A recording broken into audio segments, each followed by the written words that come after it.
ഒറ്റക്കയ്യൻ ഗോവിന്ദചാമി ഒരു സൈനികന്റെ മകനാണ് എന്ന് പറഞ്ഞാൽ വിശ്വസിക്കാൻ പറ്റുമോ?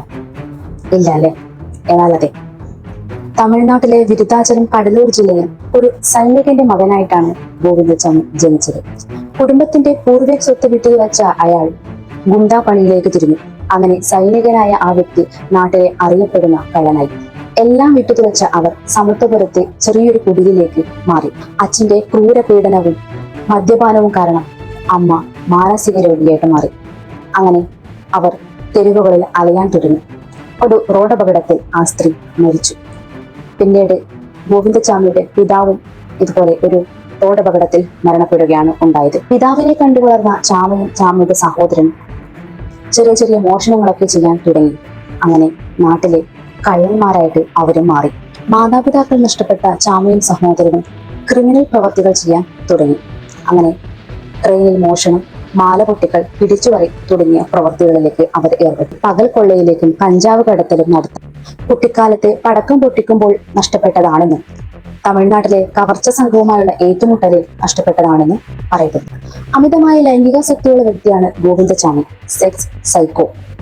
അങ്ങനെ സ്ത്രീയെന്നില്ല പുരുഷനെന്നില്ല, ആരെ വേണമെങ്കിലും ഇയാൾ ക്രൂരമായി പീഡിപ്പിക്കും.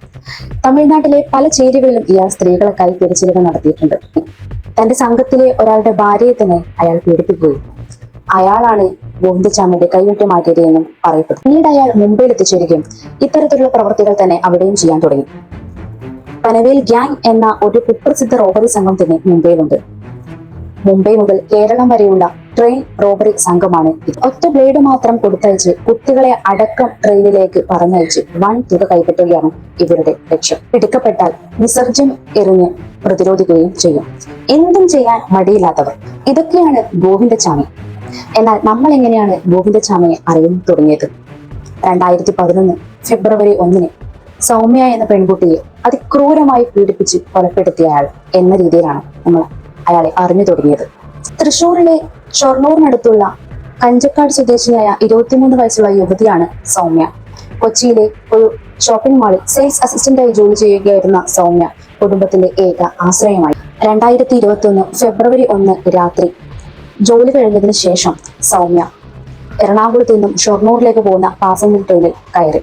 ലേഡീസ് കമ്പാർട്ട്മെന്റിൽ ഇരുന്നിരുന്ന സൗമ്യ വടക്കാഞ്ചേരിയിൽ വെച്ച് അവസാനത്തെ യാത്രക്കാരും ഇറങ്ങിയതിനു ശേഷം അവസാനത്തെ കമ്പാർട്ട്മെന്റിന് മുന്നിലുള്ള ലേഡീസ് കോച്ചിലേക്ക് മാറുകയായിരുന്നു. വള്ളത്തോൾ നഗർ റെയിൽവേ സ്റ്റേഷനിൽ എത്തിയപ്പോൾ ഒരു ഒറ്റക്കയ്യനായ വ്യക്തി ഗോവിന്ദചാമി കമ്പാർട്ട്മെന്റിലേക്ക് കയറുകയും ചെയ്തു. സൗമ്യയെ ആക്രമിക്കാൻ തുടങ്ങി. അങ്ങനെ ട്രെയിനിന്റെ കമ്പാർട്ട്മെന്റിൽ സൗമ്യയുടെ തല ആവർത്തിച്ച് ഇടിച്ചു. പിന്നീട് ട്രെയിനിൽ നിന്നും പുറത്തേക്ക് തള്ളിയിട്ടു. നിശ്ചലമായ ഒരു ട്രാക്കിലെത്തിയിട്ട് അവൾ ക്രൂരമായി പീഡിപ്പിച്ചു. അടുത്ത ജനറൽ കമ്പാർട്ട്മെന്റിൽ ഉണ്ടായിരുന്ന 2 പുരുഷന്മാർ സൗമ്യയുടെ നിലവിളി കേട്ടിരുന്നുവെങ്കിലും തൊട്ടടുത്തുണ്ടായിരുന്ന ഒരു മധ്യവയസ്കൻ ഇടപെടരുതെന്ന് പറഞ്ഞ് അവരെ പിന്തിരിപ്പിച്ചു. സൗമ്യയുടെ ഫോണിലേക്ക് വന്ന അവസാന ഫോൺ വിളി എന്ന് പറയുന്നത് സൗമ്യയുടെ പ്രതിശുദ്ധകാരനായ അനൂപിന്റേതായിരുന്നു. തൊട്ടടുത്ത ദിവസം തന്നെ വിവാഹ നിശ്ചയം നടത്താൻ തീരുമാനിച്ചതായിരുന്നു അവർ. ജോലി ചെയ്തിരുന്ന സൗമ്യ അനൂപ് എന്ന യുവാവുമായി പ്രണയത്തിലാവുകയും തങ്ങളുടെ വിവാഹം 2 കുടുംബക്കാരുടെ സമ്മതത്തോടു കൂടി നടത്താൻ തീരുമാനിക്കുകയും ചെയ്തു. അങ്ങനെ ഫെബ്രുവരി 2 വിവാഹ നിശ്ചയം നടത്താൻ തീരുമാനിക്കുകയും സൗമ്യ നാട്ടിലേക്ക് വരാൻ ഒരുങ്ങുകയും ചെയ്തു. യാത്രയിലിടക്ക് സൗമ്യ തന്റെ അമ്മയെ വിളിക്കുകയും എനിക്ക് നന്നായിട്ട് വിശക്കുന്നുണ്ട് എന്നും ഭക്ഷണം ഉണ്ടാക്കി വെക്കാനും അമ്മയോട് ആവശ്യപ്പെട്ടു. മോക്ക് ഇഷ്ടപ്പെട്ട മാഗി തന്നെ അമ്മ ഉണ്ടാക്കി വെക്കാമെന്ന് പറയും. മാഗി ഒന്നും എനിക്ക് വേണ്ട അമ്മ, എനിക്ക് ചോറ് തന്നെ വേണം, നന്നായിട്ട് വിശക്കുന്നുണ്ട് എന്ന് പറഞ്ഞ് ഫോൺ കോൾ കട്ട് ചെയ്ത് സൗമ്യ. പിന്നീട് നിശ്ചയ സമയമായിട്ടും സൗമ്യയുടെ വിളിയില്ല, ഒരറിവുമില്ല. തിരിച്ചു വിളിക്കുമ്പോൾ സ്വിച്ച് ഓഫ്. സൗമ്യയുടെ അവസാനത്തെ കോൾ എന്ന് പറയുന്നത് അവളുടെ പ്രതിശുദ്ധവരനായിട്ടുള്ള അനൂപിനെയായിരുന്നു. ഒരു ഒറ്റക്കയ്യനായ വ്യക്തി എന്നെ ക്രൂരമായി നോക്കുന്നുണ്ട് എന്നായിരുന്നു അവളുടെ അവസാനത്തെ ഫോൺ. തൃശൂർ മെഡിക്കൽ കോളേജിൽ അനസ്തേഷ്യ വിഭാഗത്തിൽ ICU മരണത്തോട് മല്ലിട്ടവൾ കഴിഞ്ഞെങ്കിലും ഫെബ്രുവരി 6 3 മണിയോടുകൂടി അവൾ മരണപ്പെട്ടു. താടിയെല്ലുകൾ തകർന്നു, 13 പല്ലുകൾ നഷ്ടമായി, ഒരു പല്ല് വയറിനുള്ളിലെത്തി, ശ്വാസകോശത്തിൽ രക്തമെത്തി, അതുപോലെ തലച്ചോറിൽ രക്തം കട്ടുപിടിച്ചു. കണ്ണുകൾ മാത്രം ചലിപ്പിച്ച് അവൾ 6 ദിവസം പിന്നീട് അവൾ മരണത്തിലേക്ക് വഴുതി വീണു. നടത്തിയതിനു ശേഷം അയാൾ സൗമ്യയുടെ കയ്യിലുണ്ടായിരുന്ന 70 രൂപയും ഒരു സാധാ ഫോൺ കവർന്നിട്ടാണ് രക്ഷപ്പെട്ടത്. അതോടെ തന്നെ അയാളെ ട്രാക്ക് ചെയ്യാൻ അത്ര ബുദ്ധിമുട്ടുണ്ടായിരുന്നില്ല. 2011 ഫെബ്രുവരി 11 ഗോവിന്ദചാമിക്ക് തൃശൂർ അതിവേഗ കോടതി വധശിക്ഷയും ജീവപര്യന്തം തടവും വിധിച്ചു. കൊലപാതകം, ബലാത്സംഗം, വനിതാ കമ്പാർട്ട്മെന്റിൽ അതിക്രമിച്ചു കയറൽ എന്നിവയ്ക്കാണ് ഗോവിന്ദചാമിക്ക് ശിക്ഷ വിധിച്ചത്. എന്നാൽ 2016 സുപ്രീം കോടതി ഈ വധശിക്ഷ റദ്ദാക്കി. പ്രതിയായ ഗോവിന്ദചാമിക്ക് വേണ്ടി ഹാജരായ പ്രമുഖ അഭിഭാഷകൻ BA ആളൂരായിരുന്നു. അദ്ദേഹം കേരളത്തിലെ നിരവധി ഹൈ പ്രൊഫൈൽ ക്രിമിനൽ കേസുകളിൽ പ്രതികൾക്ക് വേണ്ടി ഹാജരായിട്ടുള്ള അഭിഭാഷകനും കൂടിയായിരുന്നു. എങ്ങനെയാണ് ഉയർന്ന ശമ്പളം നൽകി ഗോവിന്ദചാമിക്ക് ആളൂരിനെ സമീപിക്കാൻ കഴിഞ്ഞത്? അതൊരു ചോദ്യചിഹ്നമായിരുന്നു. ആ കാലയളവിലൊന്നും എങ്ങനെയാണ് ഗോവിന്ദചാമി തന്നെ സമീപിച്ചത് എന്നും ഇത്രയും ഉയർന്ന ശമ്പളം തനിക്ക് നൽകാൻ ഗോവിന്ദചാമിക്ക് എങ്ങനെ കഴിഞ്ഞുവെന്നും ആളൂർ വ്യക്തമാക്കിയിരുന്നില്ല. എന്നാൽ അദ്ദേഹത്തിന്റെ മരണത്തിനു മുന്നേ പനവേൽ സംഘമാണ് ഈ തുക നൽകിയതെന്ന് അദ്ദേഹം തുറന്നു പറഞ്ഞു. ഇനി ഗോവിന്ദചാമിയുടെ ജയിൽ ചാട്ടത്തിലേക്ക് വരാം. 2025 ജൂലൈ 25 ഗോവിന്ദചാമി ജയിൽ ചാടി. ജയിൽ ചാടാൻ 3.5 മാസത്തെ ആസൂത്രണം അദ്ദേഹം നടത്തി. ഉപ്പുപയോഗിച്ച് സെല്ലിന്റെ കമ്പി തുരുമ്പെടുപ്പിക്കുകയും താൻ തന്നെ നിർമ്മിച്ച ഉപകരണം ഉപയോഗിച്ച് അത് മുറിച്ചു മാറ്റുകയും ചെയ്തു. സഹ തടവുകാരിൽ നിന്നും വസ്ത്രങ്ങൾ സംഘടിപ്പിച്ച് അവ കൂട്ടിക്കെട്ടിയാണ് അദ്ദേഹം മതിൽ ചാടിയിട്ടുള്ളത്. പുലർച്ചെ 1:15 കൂടിയാണ് ഗോവിന്ദചാമി ജയിൽ ചാടിയിട്ടുള്ളത്. ഏകദേശം 25 അടി ഉയരത്തിലുള്ള മതിലാണ് ഗോവിന്ദചാമി ചാടിയിട്ടുള്ളത്. ഈ ജീവനക്കാർ സംഭവം അറിഞ്ഞത് രാവിലെ 5 മണിയോടുകൂടിയാണ്. പിന്നീട് ജയിൽ പരിസരം മുഴുവൻ പരിശോധിച്ചുവെങ്കിലും ഗോവിന്ദചാമിയെ കണ്ടെത്താനായില്ല.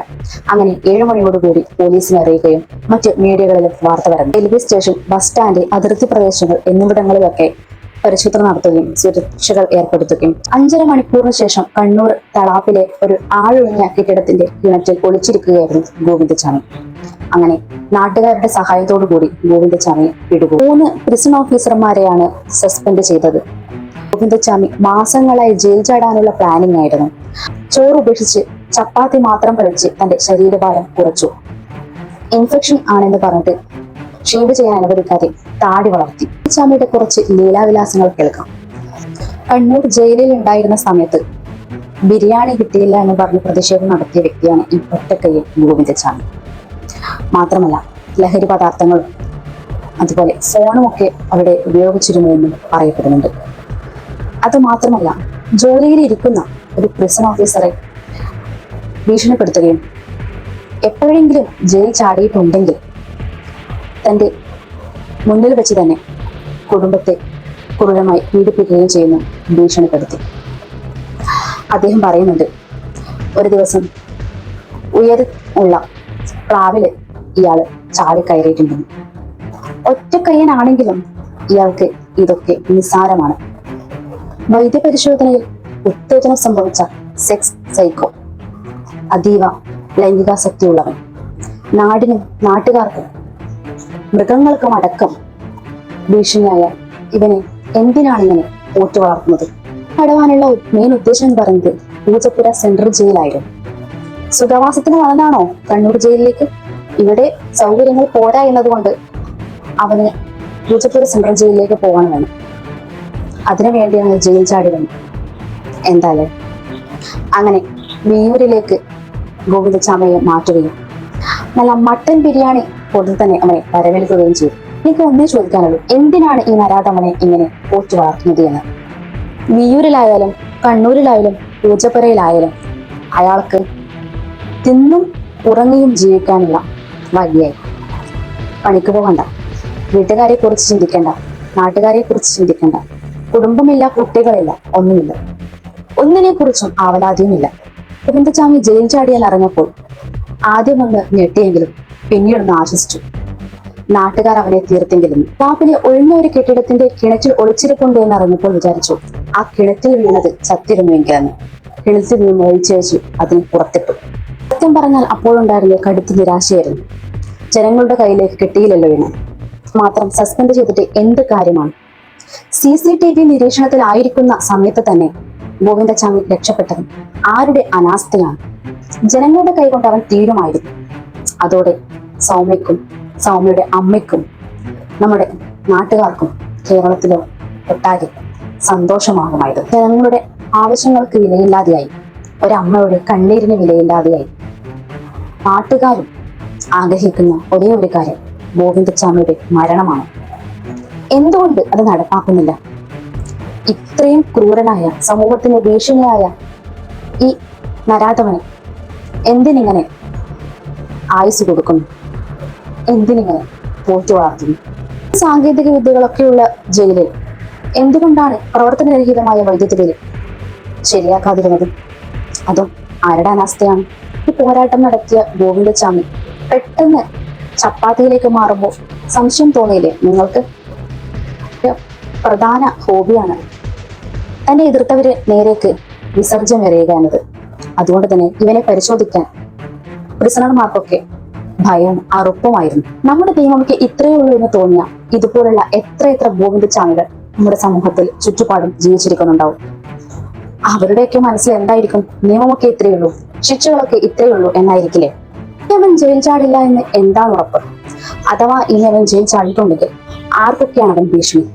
സ്ത്രീകൾക്കും പുരുഷന്മാർക്കും എല്ലാവർക്കും ഒരുപോലെ ഭീഷണിയായ അവൻ ഇനി ആരെ കൊല്ലില്ല എന്ന് കണ്ടു. അങ്ങനെ എന്തെങ്കിലും സംഭവിച്ചാൽ ഈ പറഞ്ഞ സുപ്രീം കോടതി തന്നെ ഉത്തരം പറയാൻ പറ്റുമോ?